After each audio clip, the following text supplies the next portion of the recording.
Hi guys, मैं सब सचिन कर्ण और आप देख रहे हैं लॉ पुत्रा यूट्यूब चैनल। आज के इस वीडियो में हम बात करने वाले हैं लिमिटेशन एक्ट का है सेक्शन 3।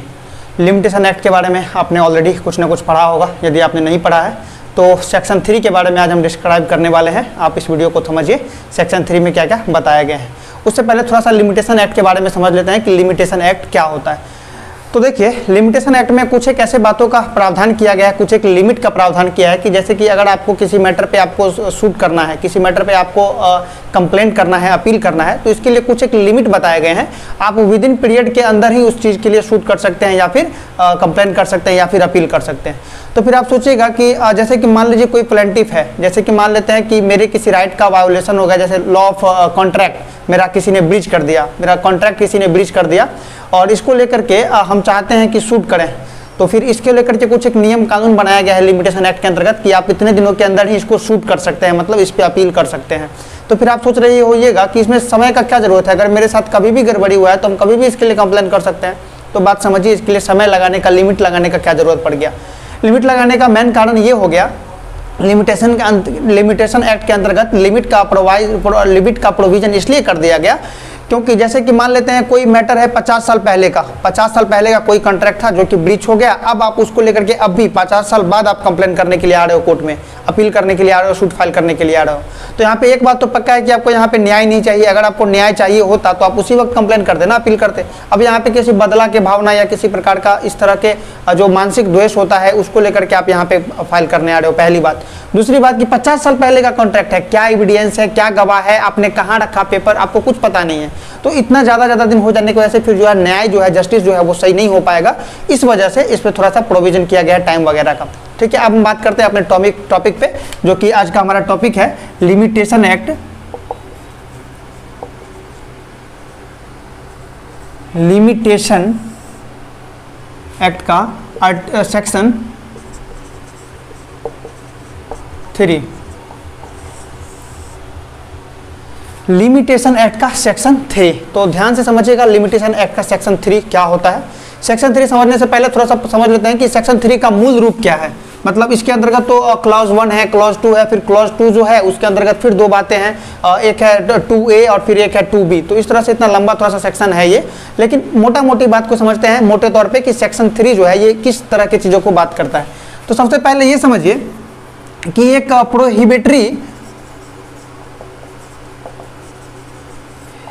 प्रोहिबिटरी सेक्शन है। मतलब प्रोहिबिटरी सेक्शन होने का मतलब होता है कि ये कुछ एक मतलब समझ, या फिर इसको आप कह सकते हैं कि डायरेक्टरी सेक्शन भी इसको आप कह सकते हैं।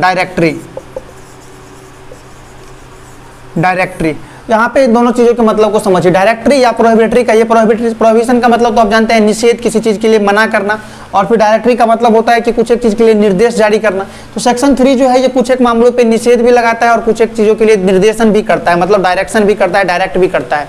तो इसलिए इसको सेक्शन 3 को प्रोहिबिटरी सेक्शन या डायरेक्टरी सेक्शन भी कह सकते हैं। तो इसमें जो है किसी भी प्रकार का निर्देश, कुछ एक प्रकार का निर्देश और कुछ एक प्रकार का निषेध, मतलब कुछ एक चीज़ों को मना किया गया है, साथ ही कुछ एक चीज़ों के लिए निर्देश भी दिया गया है। तो ये आपका मूल आधार है सेक्शन 3 का। अब समझते हैं कि सेक्शन 3 में क्या क्या बताया गया है। इसको समझने से पहले आप थोड़ा सा बात समझिए। जैसे कि देखिए, सेक्शन 3 में समझने से पहले आप कुछ एक बातों को समझिए। एक होता है प्लेंटिफ, एक होता है डिफेंडेंट। प्लेंटिफ का मतलब होता है जिसने कंप्लेन किया, जिसने सूट फाइल किया, ठीक है। और डिफेंडेंट जिसके खिलाफ सूट किया गया तो वो अपने डिफेंस में कुछ लिखेगा, रिटन स्टेटमेंट देगा, उसको बोलते हैं डिफेंडेंट। तो एक हो गया प्लेंटिफ और एक हो गया डिफेंडेंट। तो लिमिटेशन एक्ट में क्या होता है कि जो बर्डन ऑफ प्रूफ होता है, बर्डन ऑफ प्रूफ मतलब जो दोष सिद्धि का जो ये होता है बर्डन ऑफ प्रूफ, ये डिफेंडेंट के ऊपर होता है। मतलब समझिए, यहाँ पे प्लेंटिफ ने आपके ऊपर, किसी भी ऊपर, मान लेते हैं कि इसने क्या कर दिया, प्लेंट कर दिया, प्लेंटिफ ने इसके ऊपर अपील कर दिया। तो अब जो डिफेंडेंट होगा इसका राइट ये है कि ये इस बात को साबित करे, इसके ऊपर डिफेंडेंट के ऊपर बर्डन ऑफ प्रूफ होगा, ये बताएगा कि ये जो है सो बार्ड बाय लॉ है, बार्ड बाय लिमिटेशन एक्ट है, या फिर आप ये कह सकते कि बार्ड बाय लिमिट है। मतलब आपको नहीं समझ आ रहा होगा, फिर से ध्यान से समझिए। प्लेंटिफ ने किसी एक मैटर को लेकर के डी को शूट कर दिया। डी को किस मैटर पे शूट किया, याद रखिएगा लिमिटेशन एक्ट का कोई मैटर है। लिमिटेशन एक्ट में किस चीज को कितने दिनों के अंदर शूट कर सकते हैं इसके लिए समय सीमा बताया गया है। और जब आप इस सेक्शन को, जब इस एक्ट को पढ़ लीजिएगा तो इसके लास्ट में कुछ एक शेड्यूल बताए गए हैं, और शेड्यूल के अंतर्गत लिखा गया कि अगर आपका अकाउंट का मामला है तो इतने दिनों तक आप शूट कर सकते हैं, अगर आपका टॉर्ट का मामला है तो इतने दिनों तक शूट कर सकते हैं, अगर आपका कॉन्ट्रैक्ट का मामला है तो आप इतने दिनों तक शूट कर सकते हैं। ये उसमें प्रोविजन बताया गया है। तो यहाँ पे समझिए कि मान लेते हैं कि कि कोई एक ऐसा इशू था जिसको 3 ईयर्स के अंदर ही शूट किया जा सकता था। लिमिटेशन एक्ट के अकॉर्डिंग कोई ऐसा इशू था जिसको 3 ईयर्स के अकॉर्डिंग ही उसको शूट किया जा सकता था, ऐसा बताया गया था लिमिटेशन एक्ट में। अब प्लांटिफ ने शूट कर दिया, लेकिन ये जो है 3 ईयर से ज़्यादा हो चुका है, ये 4 ईयर्स के बाद जाकर के प्लांटिफ ने शूट किया। तो ऐसी स्थिति में क्या होगा, डिफेंडेंट के ऊपर ये बर्डन ऑफ प्रूफ है, ये बताएगा कि ये तो बार्ड बाय लॉ है, ये तो बार्ड बाय लिमिट एक्ट है, ये तो बार्ड बाय लिमिट है, तो इसके लिए ये इसको प्रूफ करना पड़ेगा कि ये 3 ईयर्स के अंदर ही करना था और ये तो 4 ईयर्स हो गया, तो ये तो बार्ड बाय लॉ है, तो इस केस को डिसमिस किया जाए। मतलब डिफेंडेंट जो होगा अपने रिटन स्टेटमेंट में इसका सहारा लेकर के इसको डिसमिस के लिए रिक्वेस्ट करेगा कोर्ट से, ठीक है। इसके साथ ही अगर मान लेते हैं कि जो डिफेंडेंट था उसको जहन में ये बात गया नहीं कि ये 3 ईयर्स का अंदर ही करना था और इसका तो 4 ईयर्स हो गया, ये बात इसके ध्यान में नहीं गया, और जो कोर्ट ऑफ लॉ में जिसकी इसकी सुनवाई हो रही है उस कोर्ट ऑफ लॉ को इस बात ध्यान में आ गया ये तो 3 ईयर्स के अंदर ही करना था, ये तो 4 ईयर्स हो गया, तो उसको पता चल गया कि ये तो फिर वायोलेशन ऑफ लिमिटेशन एक्ट हो जाएगा। मतलब ये कहिए कि बार्ड बाय लिमिट हो जाएगा ये केस। तो बार्ड बाय लिमिट जैसे ही होगा तो कोर्ट क्या करेगा, सुओ मोटो लेगा और इस केस को डिसमिस कर देगा। सुओ मोटो लेने का क्या मतलब होता है कि कोर्ट अपने मन से इसके ऊपर सुनवाई करता है, या कोर्ट अपने मन से इसके ऊपर की अपना फैसला देता है। तो ये बात है सेक्शन 3 में, मोटा मोटी तौर पे इसी बात को समझाया गया है ओवरऑल सेक्शन 3 में। अब इसको लेकर के कुछ एक विशेष प्रोविजंस किए गए हैं जिसके बारे में अभी हम आपको बताने वाले हैं।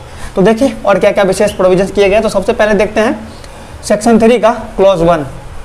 सेक्शन 3 का क्लॉज 1 जो है ये बात करता है कि आपका जो कोई भी सूट है, या फिर आपका अगर कोई अपील है, या फिर अगर आपका कोई एप्लीकेशन है, अगर आपका सूट है, अपील है या फिर एप्लीकेशन है, तो आपको with in period of time, जो टाइम आपको दिया गया है, जो with in period of time है, उसी के अंतर्गत आपको जो है सो प्रेफर्ड पीरियड ऑफ टाइम के अंतर्गत ही आप उसके लिए शूट कर सकते हैं। अदरवाइज अगर ऐसा नहीं हुआ तो ये केस हो जाएगा डिसमिस। क्या हो जाएगा? डिसमिस। ये बात समझ में आ गया? शूट है, अपील है, एप्लीकेशन है, कुछ भी है, तो जो प्रेफर्ड पीरियड ऑफ टाइम बताया गया है, अगर आप इस टाइम के बाहर जाकर के इसको शूट कर रहे हैं तो ये क्या हो जाएगा? केस हो जाएगा डिसमिस। ये कहाँ बताया गया है? सेक्शन 3 का क्लॉज 1। क्लॉज 1 क्या बताता है? सेक्शन 3 का क्लॉज 1 कि अगर आपका शूट, अपील और या फिर application preferred period of time के बाहर जाकर के ये हो रहा है शूट, तो ये क्या हो जाएगा? केस हो जाएगा डिसमिस। लेकिन यहाँ पे कुछ एक और शर्त के बारे में बताया गया है। वो शर्त ये है कि यहाँ पे जो भी जैसे कि मान लीजिए कि समय सीमा के बाहर जा रहा है, प्रीफर्ड पीरियड ऑफ टाइम जो बताया गया है लॉ ऑफ लिमिटेशन एक्ट के द्वारा, उसके बाहर अगर हो रहा है, तो बाहर होने के लिए भी 2 चीज़ों के लिए विशेषाधिकार है। देखिए आर्टिकल 4 से सेक्शन 4 से लेकर के 24 तक कुछ एक प्रोविजन किए गए हैं जिसमें कुछ एक एक्सेप्शंस हैं और कुछ एक एक्सक्लूजन है।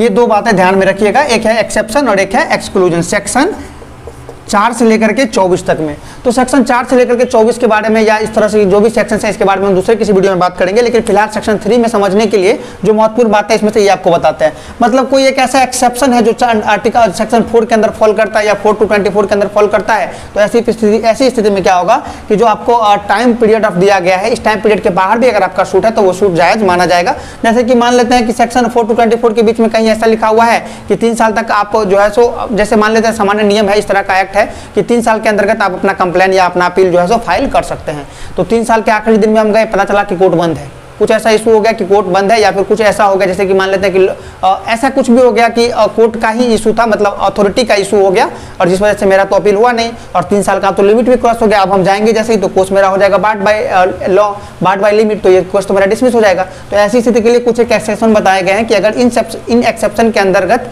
इन एक्सेप्शंस की वजह से अगर आपका जो है सूट लेट हो रहा है तो वो डिसमिस नहीं होगा, वो जायज रह जाएगा। तो ये बात आपको समझ में आ गया। इसके बाद अब बात करेंगे सेक्शन क्लॉज 1 आपने देख लिया। अब हम बात करने वाले हैं क्लॉज 2 का। क्लॉज 2 में भी 2 तरह के क्लॉज हैं, एक 2A और एक है 2B। तो दोनों को बारी बारी से समझते हैं। सबसे पहले 2A में तो ये बताया गया है, 2A में ये बताया गया है कि आपका जो सूट है या फिर आपका जो अपील है या फिर आपका जो कंप्लेन है या फिर आपका जो एप्लीकेशन है, ये एप्लीकेशन कब से इंस्टीट्यूट माना जाएगा। मतलब सबसे पहले यहाँ पे लिखते हैं क्लॉज 2 की बात कर रहे हैं हम, किसका? सेक्शन 3 का। अभी हमने क्लॉज 1 देख लिया था, तो इसका भी देखिए क्लॉज 2 के अंतर्गत भी 2 बातें हैं, एक है A के अंतर्गत बताया गया है और एक है B के अंतर्गत बताया गया है। तो हम सबसे पहले A के बारे में हम आपको बता रहे हैं। क्लॉज 2A में ये बात बताया गया है कि आपका जो है सूट कब से इंस्टीट्यूटेड माना जाएगा, सूट कब से आपका इंस्टीट्यूटेड माना जाएगा। कब से इंस्टीट्यूटेड माना जाएगा। तो इसके लिए कुछ एक विशेष प्रोविजन किए गए हैं, जैसे कि हम आपको बता रहे हैं। मान लेते हैं कि आपने कोई व्यक्ति है ए, और इसने क्या किया, जा करके अपना सूट फाइल किया, ठीक है, लिमिटेशन एक्ट के अंतर्गत उसने अपना सूट फाइल किया। तो सूट फाइल करने के लिए कुछ एक ऑफिस बने होते हैं, और उस ऑफिस में जाकर के अपना सूट फाइल करते हैं। फिर वहां से तय होता है कि ये किस कोर्ट का मैटर है और किस कोर्ट में जाएगा। तो वहां पे जाकर के क्या हुआ कि आप जो है सूट फाइल करने के लिए गए, और मान लेते हैं ये तारीख था आज 1 जनवरी 2020, मान लेते हैं ये तारीख कितना था, 1 जनवरी 2020 को आप जाते हैं सूट फाइल करने के लिए, और उस दिन जो है सो आपने वहाँ पे ऑफिस में अपना सारा पेपर वगैरह देते हैं और सूट फाइल करने के लिए बोलते हैं। क्या होता है कि यहाँ से 1 महीना बीत जाता है, और 30 डेज बीतने के बाद ये पता चलता है कि आपका जो सूट आपने जो फाइल किया था इसमें कोई एक डॉक्यूमेंट कमी रह गया है, इस वजह से कोई एक डॉक्यूमेंट कम रह गया है, जिसकी वजह से आपके सूट को रोक दिया गया है, अभी ये आगे नहीं बढ़ा है।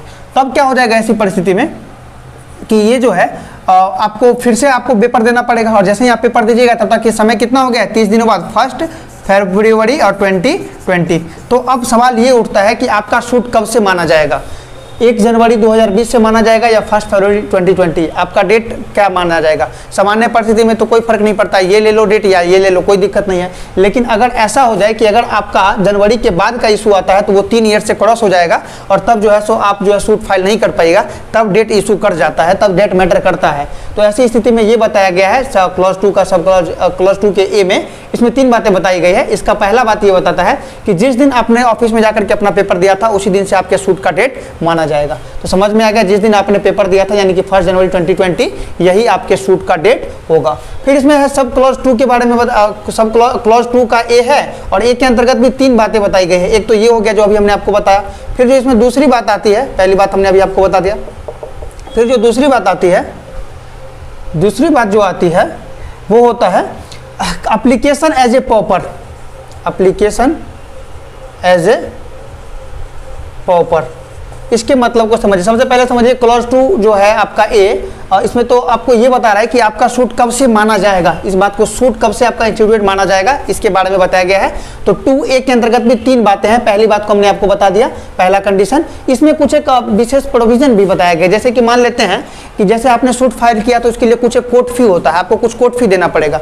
आपने मान लेते हैं कि 20 लाख के लिए 20 लाख रुपीज़ के लिए आपने सूट फाइल किया था, और इसके लिए अब मान लेते हैं X रुपये जो है कोर्ट फी बनता है, और आपने दिया था Y रुपया, जो कि Y कम है X से, जितना होना चाहिए था उससे कम है। तो आपको डॉक्यूमेंट में फिर आपका गड़बड़ी हो गया आपका डॉक्यूमेंट के मामले में, तो ऑफिस से आपको फिर पता बताया जाएगा कि आपने कोर्ट फी कम दिया है, इस वजह से आपका सूट रुका हुआ है, आप जो है सो पेमेंट कीजिए और ज़्यादा। तब आप बोलते हैं कि नहीं, हम जो है सो पेमेंट और ज़्यादा नहीं करेंगे, हम इस अमाउंट को ही घटा लेते हैं, हम इस अमाउंट को ही कर लेते हैं 15 लाख रुपया, जिससे कि इसके लिए कोर्ट पेमेंट ही हो जाएगा Y रुपये जितना हमने दिया है।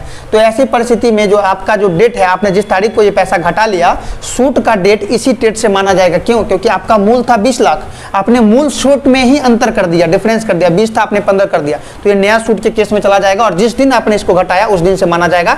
और अगर आप पैसा दे देते, अगर ये X रुपया जिसको पूरा कर देते, तो ये आपको उस दिन से माना जाता जिस दिन आपने एप्लीकेशन दिया था। तो ये एक्सेप्शन था इसका पहले कंडीशन का। दूसरा कंडीशन है application as a proper. Proper का मतलब समझिए आप निर्धन हो, आप गरीब हो तो आपको, अभी हमने आपको बताया कोर्ट फी पेमेंट करना पड़ेगा, तो आपको कोर्ट फी पेमेंट करने के लिए पैसा ही नहीं है।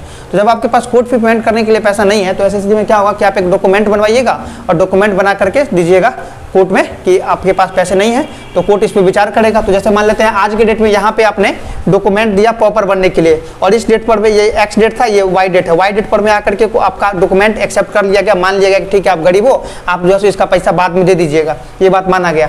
तो अब आपने जो है तो जैसे ही ये बात कोर्ट से आपको परमिशन मिल गया, डॉक्यूमेंट लगा करके आपको परमिशन मिल गया कि ठीक है आप एज ए पॉपर बिना कोर्ट फी के आप सूट फाइल कर सकते हो, तो आप सूट फाइल कीजिएगा। तो सवाल ये है कि आज आपने सूट फाइल किया तो आपका सूट का डेट कब से माना जाएगा, आज से या जिस दिन आपने डॉक्यूमेंट लगाया था पॉपर होने के लिए तब से? तो इसका उत्तर है जब से आपने पॉपर होने के लिए डॉक्यूमेंट लगाया था तभी से आपके सूट को मान लिया जाएगा। तीसरा होता है अगर आपका जो है सो कोई कंपनी के रिगार्डिंग कोई मैटर है, कंपनी के रिगार्डिंग अगर आपका इशू है, तो उसमें क्या होता है, कोई भी जो कंपनी होता है वो अपना एक लिक्विडेटर रखता है। लिक्विडेटर रखने का मतलब होता है कि कंपनी को किससे कितना पैसे देने हैं और किससे कितने पैसे लेने हैं, इस मैटर को सॉल्व करने के लिए वो एक लिक्विडेटर रखता है हर एक कंपनी। तो आपका कोई कंपनी से इशू है और आप जो है सो क्या करते हैं कि ए नाम के डेट में ए नाम के डेट में कंपनी के लिक्विडेटर को कहते हैं कि भाई आपके यहाँ मेरा 20 लाख रुपया बाकी आप हमको दीजिए, और ये 20 दिनों बाद बी तारीख आ जाता है, तब ए डेट में आप गए थे और बी डेट में जो कि 20 डेज लेटर है, 20 दिनों के बाद क्या होता है, कंपनी का लिक्विडेटर कहता है नहीं भाई आपका 1 रुपया भी नहीं बनता है मेरे अकॉर्डिंग,